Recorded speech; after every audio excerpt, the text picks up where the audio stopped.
Welcome to the SVG-TV news for Tuesday, July 12th. I am Khalil Kato with the details. An agreement was signed today between the Embassy of the Republic of China, Taiwan, and the government of St. Vincent and the Grenadines for the project Spotlight Taiwan Hairuna Formosa Creative Arts Festival. The project, which is being held under the theme Collaboration Through Arts, is a fully funded initiative by the Ministry of Culture in the Republic of China, Taiwan. The $30,000 project aims to foster cultural exchanges and promote Taiwan's culture in St. Vincent and the Grenadines. At the signing ceremony this morning, Cultural Officer and Coordinator of Spotlight Taiwan, Maxine Brown, thanked Ambassador His Excellency Peter Shali Lan for the opportunity to collaborate with the Ministry of Tourism and Culture. The Spotlight Taiwan Hairuna Formosa Creative Arts Festival will be coordinated by the Department of Culture and the Ministry of Tourism, Civil Aviation, Sustainable Development and Culture, and will feature two main evenings of excellence in the arts. Film, Fashion and Craft on Thursday, October 13, followed by Music and Dance on Friday, October 14, 2022. This morning, we are here to officially sign the agreement to further formalize the cooperative relationship between the Embassy of the Republic of China, Taiwan, and the Ministry of Tourism, Civil Aviation, Sustainable Development and Culture. It is the Hairuna Formosa Creative Arts Festival, and we are so excited about it. I want to thank the Ambassador for this wonderful initiative to collaborate with us through the arts. Ambassador Lan said that the signing is a highlight event in the 41-year friendship between the two countries. I think our Ministry of Culture take the initiative and support this very important project. Now, I have to thank again the team of the Ministry of Culture for your hard working, and they've been working very hard. Although we are only signing the agreement today, the preparation has been going on for quite a while, and I want to thank the team from the Ministry of Culture and Ken Wang. Where's Ken? Yeah, our young fellow Ken. Ken has been serving in this beautiful country for 2 years, but he has to depart in August, so he will not be able to see the final outcomes. I think our Ministry of Culture take the initiative and support this very important project. Now, I have to thank again the team of the Ministry of Culture for your hard working, and they've been working very hard. Although we are only signing the agreement today, the preparation has been going on for quite a while, and I want to thank the team from the Ministry of Culture and Ken Wang. Where's Ken? Yeah, our young fellow Ken. Ken has been serving in this beautiful country for 2 years, but he has to depart in August, so he will not be able to see the final outcomes. The ambassador explained the name of the festival, which is scheduled to be hosted on the 13th and 14th of October. You probably know the name Hairuna, but you probably don't know what Formosa means. Well, Formosa is the original name of the island of Taiwan when the Portuguese first discovered the island of Taiwan, and they called it Ilha Formosa.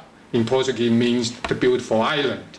So that's why we named this art festival Hairuna Formosa Creativity Arts Festival. The other thing is the date of this festival is the 13th and 14th of October, which is perfectly sitting in between our two national days, so serving as a cultural bridge between the celebration of the two national days. Minister of Tourism Carlos James says more attention needs to be given to St. Vincent and the Grenadines' cultural industry if local creatives are to capitalize on money-earning opportunities. He says there is a great global demand for soca music, and mechanisms should be put in place for local artists to earn revenue from their music. His comments were made during the signing ceremony for the Hairuna Formosa Creative Arts Festival today. And if we can produce, design, package, and export art, music, craft, from St. Vincent and the Grenadines, and in some instances virtually, just to target 1% of that 125 million people. And you put a good value to what is the production of what you're producing. In the next 10 years, no student in St. Vincent is going to want to become an engineer, doctor, lawyer. Everyone is going to want to go in the arts because the revenue stream, the potential is there for them once they can access markets outside of St. Vincent. We're 110,000 people. I just mentioned one country has 125 million people. James says systems need to be improved for local art and music to be exported. But I'm certain that once we put the mechanisms in place and the platforms in place with the assistance of the emerging technology, the use of modern technology, we can see a lot more Vincentian creatives earning good income and honest living and focusing. They don't have to have a permanent job and their job as a creative is part-time or only during the carnival season.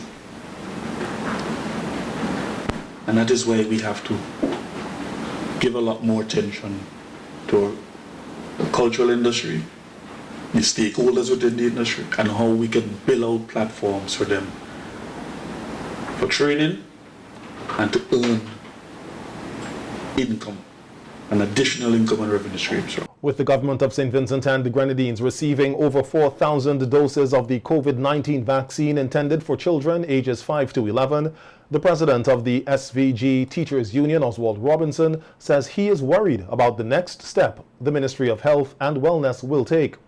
Robinson notes several teachers across SVG lost their jobs because of their refusal to comply with government's vaccination mandate and hopes that similar laws will not be implemented, which would impact the school-aged children. Robinson made a call for parents to stand together for the benefit of their children. Signal out to the parents and guardians that this time they're dealing with the workers and very soon they're going to talk about the children. So the state has received those Pfizer vaccines from the United States government. And they're talking about from 5 years to 11 years. And if the evidence is showing that whether you're vaccinated or not, it does not prevent you from getting the virus, you still could get it. And, you know, in some cases, there are persons who took the vaccines, but they still died, you know, whether of that or underlying conditions. Then why push the children now to take a vaccine when it's not showing any effectiveness?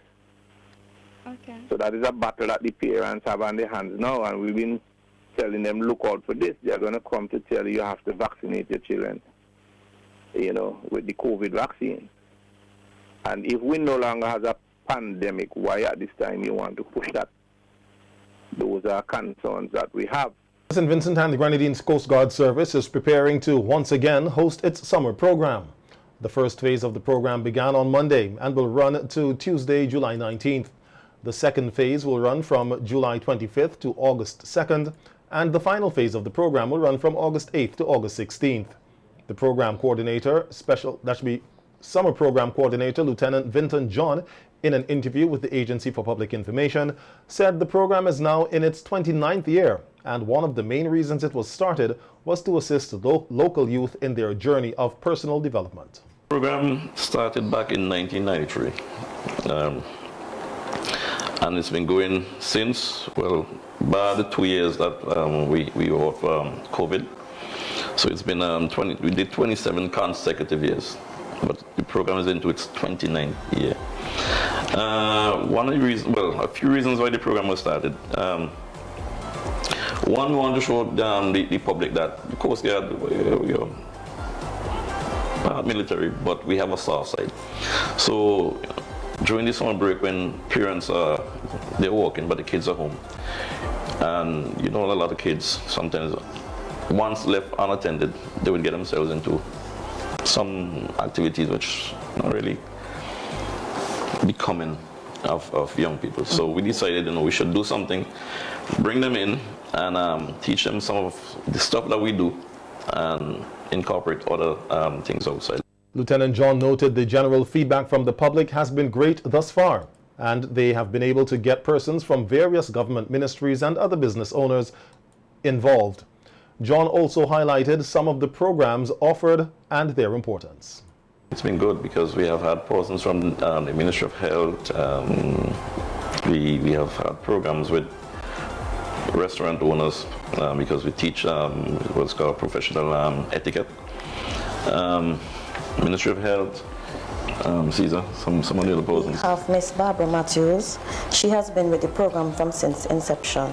Yeah, so. Yeah, and what Miss Matthews does is that personal development, as I said. We have conflict resolution, which we think is, especially now, is very, very, very important. So, like I said, persons from outside come in and teach them that, because young people these days are using different means to settle the differences, and we figure, well, if we could show them the right way, it would, have an impact. From our side, the Coast Guard side, we do some basic navigation, seamanship, knots and spices, because we work with a lot of ropes. And one of the things we teach them to swim. The sessions might not be long enough, but at least, we teach you certain things that you could go home, not home, go to the beach and practice safely. An elderly man was forced to seek medical attention after being attacked by a dog on Sunday morning in the community of Ashburton. Sometime after 7 a.m., while on his way to his farm, 71-year-old Desmond Joseph was bitten by the dog, which was identified to be a pit bull. The dog was at the time being walked by its owner. The family told SVG-TV News that Joseph received bites to both hands, resulting in severe blood loss. He was rushed to the hospital, where he was warded and receiving care. SVG-TV News also spoke to the police, who confirmed that the pit bull was put down this morning by officers. They also say investigations into the matter are ongoing. With the recent ruling in the Antigua and Barbuda High Court, which deemed anti-gay laws in the country to be unconstitutional, local lawyer Jomo Sanga Thomas describes the decision as important for the Caribbean region. Thomas, who was at the time speaking on radio, said the ruling has now stretched across the region, and unless the matter is overturned, it also has legal implications for the law in St. Vincent and the Grenadines. That these sections of the law were violative of the fundamental rights enshrined in the Constitution, and change them to say that there can be consensual sexual contact, encounter with any person over the age of 16. That change means that in Antigua, as now ruling in Antigua has reached across the region, because it's the same court as the Eastern Caribbean Supreme Court, the Antigua Division. But unless that matter is overturned, is appealed and overturned, then the law in Antigua is fundamentally the law in St. Vincent and the Grenadines.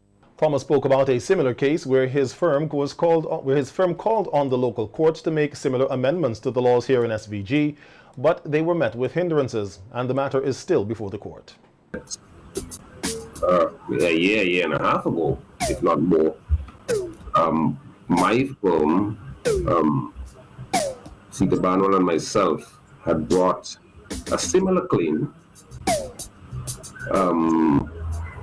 against calling on the court to strike down sections 140, 146 and 147 of the criminal code, which in our estimation are equally violative of the constitutional right to protection against being called out, being punished for engaging in adult consensual acts.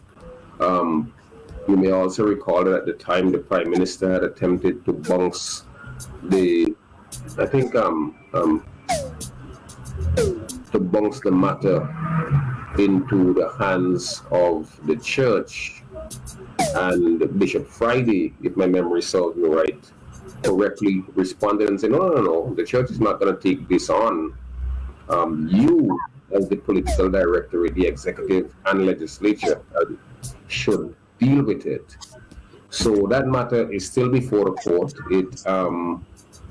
It would be decided, and like we had said when the matter came before the court, it was just a matter of time. A missing persons alert has been issued for Samuel Cornelius Slack, also known as Mackie, as the family is requesting the public's assistance in locating him. He is presently residing in Plan, Chateaubelair, and was last seen 7 days ago on Wednesday, July 6th, along the Petit Baudel public road at about 4 p.m. At the time, Slack was wearing a gray t-shirt and short pants. Mackie is said to be 5 feet 7 inches tall, slender, brown in complexion, has gray hair, and has been diagnosed with Alzheimer's. Anyone with information on the whereabouts of Mackie is urged to call the nearest police station or call 526-9850. The family of the missing man wishes to thank the public in advance for their efforts and cooperation in locating their loved one. Police have arrested and charged a 15-year-old female with wounding. The teen of Richmond Hill allegedly unlawfully wounded an 18-year-old unemployed female of Diamond by stabbing her about the body with an unknown object. The arrest was made on July 8th, while the incident occurred on January 31st at Little Tokyo in Kingstown. A 47-year-old farmer of Layu was arrested and charged with the offense of assault, occasioning actual bodily harm. According to police reports, the accused, Steve Patterson, allegedly assaulted a 21-year-old laborer, also of Layu, by striking him on the right side of his face with a piece of steel. Patterson appeared in court on Monday, where he pleaded guilty to the charge, which occurred at about 6:30 a.m. on April 14th. Bail was granted in the sum of $2,500 with one surety. The matter was adjourned and transferred to the Layu Magistrates Court for hearing.